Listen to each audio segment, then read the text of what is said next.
We tend to make decisions based off of what would get us further or closer to our goals. As far as like the money, I mean, it's like we have this like one, business account for the three of us, and we don't necessarily, we take trips and we travel, and, we have great times, but typically those are business expenses. And so we have one bank account and we share all of that. We don't really, try to pay ourselves just because we're trying to dump everything back into education, meeting new people, and of course, education. Welcome to the How to Scale Commercial Real Estate Show. Whether you are an active or passive investor, we'll teach you how to scale your real estate investing business into something big. Jeffrey, Kenneth, and Kerwin Donis are three entrepreneurial brothers who started their REI investing career looking to retire their mothers and themselves. Gentlemen, welcome to the show. Hey, Sam, thanks for having us. Yeah, thanks for having us. Pleasure's mine. I don't think I've ever had three guests on at the same time, let alone three brothers who all look almost exactly alike. So this is going to be kind of hard as I try to address each of you.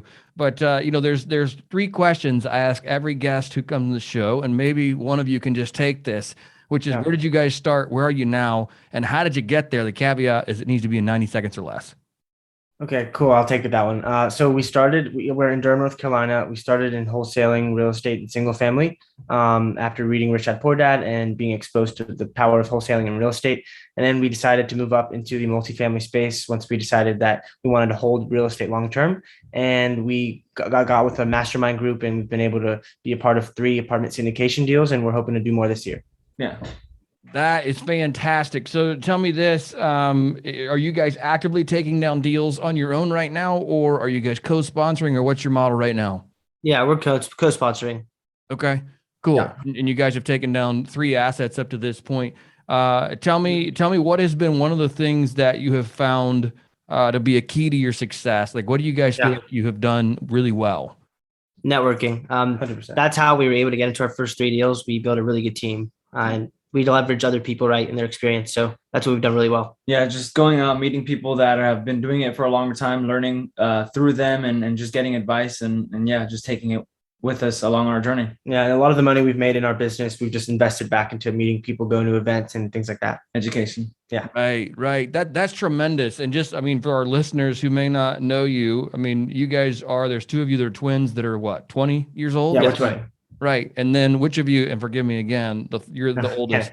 I'm the older one. Okay. And Kenneth, you're 23. You're 23. Right. So this is pretty amazing for three guys rather that are 20 and 23, to have made this amount of progress. What's been one thing, outside of networking? I'm sure you guys are raising capital. You guys are out talking to investors.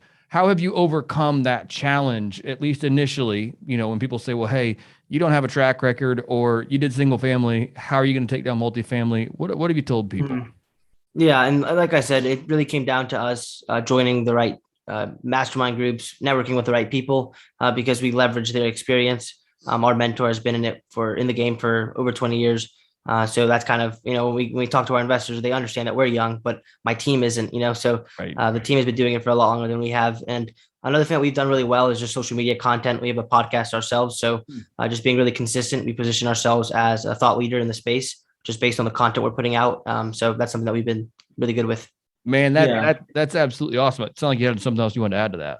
I was just going to say, these, because typically for these deals, they're larger assets. So, we don't, to get approved for a loan, you have to actually have the net worth. And so, that's kind of how we're positioning it. We're not the ones, of course, signing on these loans, but these loans are getting done with our partners. And so we have people that have been more experienced. They wouldn't be willing to sign on, 10, 20 or plus $1 million worth in loans if, they weren't, if they didn't believe in the deal. So we're pretty much leveraging them, as well as, we're also speaking from a place of education. So we try to educate ourselves, just know kind of what, underwriting, kind of what we're talking about when we, talk to our investors.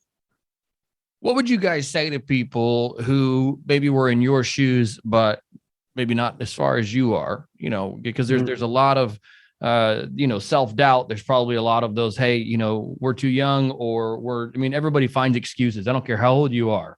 Yeah. You can, I'm twice your guys' age. and I can find excuses as to why I couldn't be capable of something. What have you guys done to shift your mindset to say, hey, you know what? I can do this? Yeah, I would say hands down, hanging out with people that are doing it. And you're like, I'll be in a room with people that are obviously a lot older than me, a lot more experienced than me, and they're doing things that I wanted to do at one point. And they're just by having conversations with these people, and it doesn't have to be about real estate. You kind of just learn about the person. You're starting to realize that these are humans, and they obviously are not perfect, and they're all killing it in this one area, right? And if they can do it, then it kind of just lights that thing in my head. I can do it too. Why not? That's kind of my personal opinion. Yeah, and we're big believers in the saying fear is a lack of knowledge. And by talking to people that are actually doing that thing, before we even met an apartment syndicator, it felt like something that was miles and miles away. But once we start meeting these people, they're like Jeffy said, they're real people. It really demystifies it, and that just kind of makes it something. It makes it more of a tangible goal we can actually accomplish.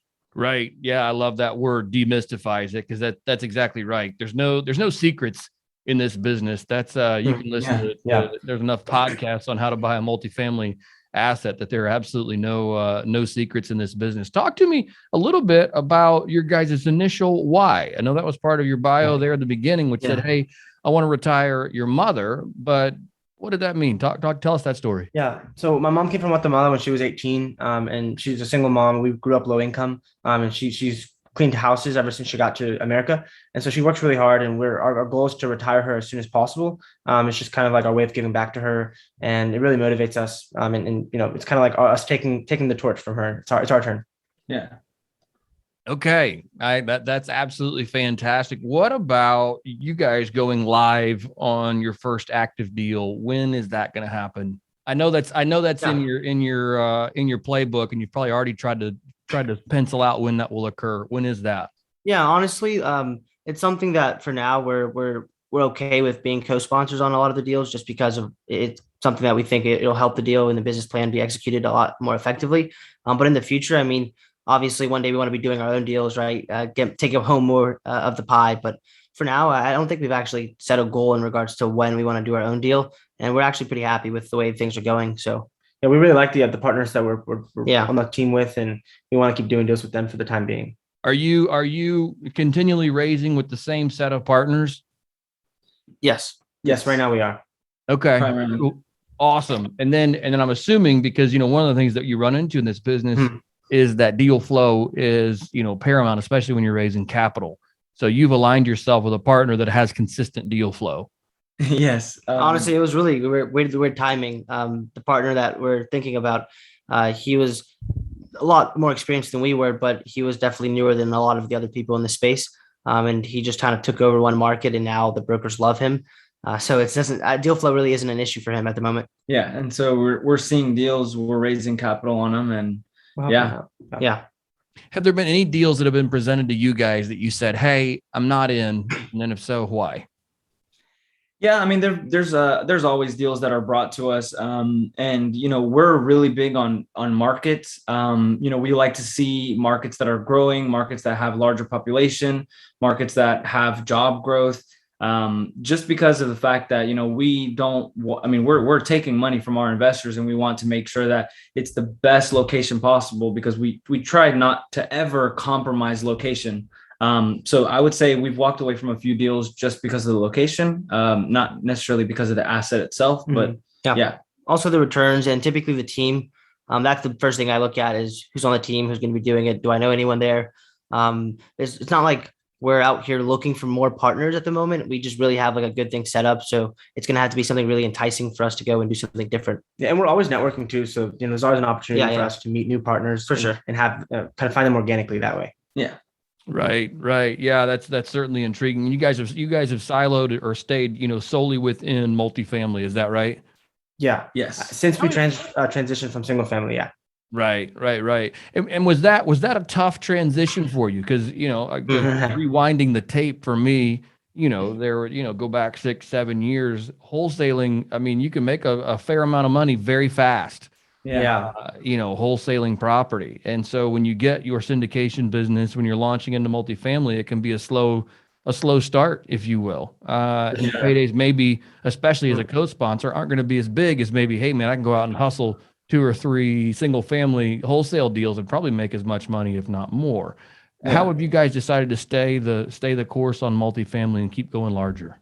Yeah, so we initially, like I said earlier, we transitioned into the multifamily space because it aligned more with our long-term goals of generating passive income, and that's really the way we wanted to retire our mom with passive income, because that would be something that's sustainable. And so we just really decided that apartments was ideal, And what was you want to add? Yeah, I mean, it was really just us like putting our heads together. We just kept hearing "go bigger, faster," and obviously we got into wholesaling, not thinking that we'd never done it before, right? So we were like, why can't we just apply the same mindset to multifamily? And then we took the leap of faith. We turned off all the marketing machines that we had going from wholesaling. And we had acquired some rentals through creative financing. So we kind of skipped over that part, but that was also helping us, fuel the business and all that. There was still cash flowing and we were into them for little to no money down. So when it came to the multifamily, we were just all in. We started educating ourselves, networking, buying courses, and eventually joining a mastermind group. And that's how we were able to eventually, it took us about 7 months to get into our first deal, but it took us about 6 months to get our first wholesale deal. So, and it was a hard transition, honestly, to from having constant wholesale fees coming into, not having any acquisition fees or anything like that. So that was definitely a adjustment for us. All the terminology, it's night and day. Like they say, the people that you're speaking with typically in single family are very different than when it comes to the commercial space. They're a lot more sophisticated, right? So we had a lot of educating to do, but definitely took it seriously, and that's how we've been able to get to this point. Yeah. How do you guys split up responsibility? Like when because when you are out there, you say, all right, so we're no longer wholesaling. We are, now we're investing in courses. Now we're joining a mastermind. I mean, that's all an outflow of capital. Like, how do you guys split up the expenses between the three of you? And then, I guess, how do you guys make decisions as a not only as a group, but also as three brothers? I've worked with my own brothers before. Not going to tell you that it sometimes isn't all roses and sunshine. Yeah. We, I think we tend to make decisions based off of what would get us further or closer to our goals. As far as like the money, I mean, it's like we have this like one, business account for the three of us, and we don't necessarily, we take trips and we travel and we have great times, but typically those are business expenses, and so we have one bank account and we share all of that. We don't really try to pay ourselves just because we're trying to dump everything back into education, meeting new people, and of course education, or the conferences and things like that. And so we haven't really paid ourselves yet, but that's because we're big believers in investing in things like relationships and and honestly, when you go to the events, like that's something that we enjoy doing. So it's not like it's a bad thing either, No, certainly not. If you haven't paid yourselves yet, how are you funding your day-to-day existence? Well, we're still living with our mom, so we're really hoping to retire her as soon as possible. That's a great way, certainly, to cut a lot of expense.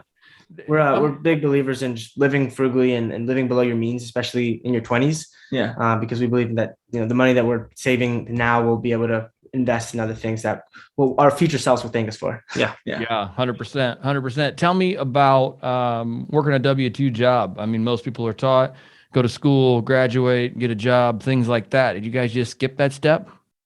We did. So we were actually in college when we found wholesaling, and then after our first check, we honestly just decided to drop out, and so we just chose real estate as our avenue to get to where we want to go. And although we didn't necessarily know what the future was going to look like, we just it was enough proof for us that we could do it this way. And we were all like at our respective schools. Obviously he's a different age than us. So like I was a freshman, he was a freshman. And it was really just, I loved the idea of being an entrepreneur, and I was reading all these books, and I just kept hearing like I was in school and I was enjoying it and I was getting good grades, but for me, I was more excited to take the risk of actually leaving and then pursuing my business full time. And I found that I was reading the books that I wanted to read versus books that I felt like I had to read in school. That's just my personal opinion. I know it's good for a lot of people, and we obviously need people to go and get certain specializations. But for me, it just wasn't the right choice, and that's kind of why we all ended up leaving. Who was it? Which of you three found real estate first? My brother, Kenneth. I was just sitting on my bed one day and was watching The Breakfast Club, and a guy came on and started speaking about wholesaling, and it just really caught my attention. At the time, I was studying to become a physician assistant, so I always had like big dreams as far as like trying to pursue a career in which I could, be very successful. But I think I was thinking a little too small in that case, and it kind of opened my eyes as to what is actually possible. Yeah. Absolutely. And so you come back to your brothers and you're like, hey guys, look, light bulb moment. We're all going to make a bunch of money in real estate. I mean, and it was just that quick and easy. And you, Jeffrey and Kerwin, you both are just like, sure, I'll jump in. Why not? I mean, was it that simple of a conversation? Yeah, we were in our first semesters of college at the time, and we were very hesitant. Honestly, we were telling Kenneth we were going to postpone starting the business until that summer, once we had more time. And in between the first semester and the second semester of our freshman year, we went to Guatemala for the first time. We met our family there for the first time, and it was a beautiful country. We had a lot of fun getting to know our family, but the reality of it was that they lived in very impoverished conditions. And although they're very humble and happy with what they have, it just was like a really shocking moment for us. And we realized how lucky we are to be born here and have citizenship in this country. And so we just decided that us postponing that business and pursuing financial freedom for ourselves and our family was a privilege that a lot of people in other areas of the world don't have. So that's why we just decided to hit the ground running as soon as we got back. Yeah. And what did your mom say about that? You're like, hey, Ma, all three of us are dropping out of school. She was mad. Yeah, she was very upset. As I'm like most immigrant families, I would think if you have any listeners that could relate, that their parents are very big on like going to school, higher education. Maybe I would say more traditional path. And obviously, because she cares about us, like we were taking a big risk. Yeah, we were spending a lot of money at first, and we weren't getting any return on it. But then when you kind of start making some money, it's a little bit of a proof, and it's to be not to be too blunt, but it's like a shut up check is what I like to call it. You know what I mean? So we kind of just showed it to her, and it was like, Mom, we're actually not wasting our time here. We're doing something productive with our time. And obviously we were helping her with money. So that helped as well. Yeah, that paves the conversation a little bit. That's really intriguing. Yeah, I wonder, I mean, yes, if your desire is to be an entrepreneur, I'm just going to argue that higher education generally, other than contacts, probably isn't going to do a lot for you. Yeah. Especially if you've already got that kind of built in that need and that drive to go run your own show, it'll just slow you down typically. Yeah.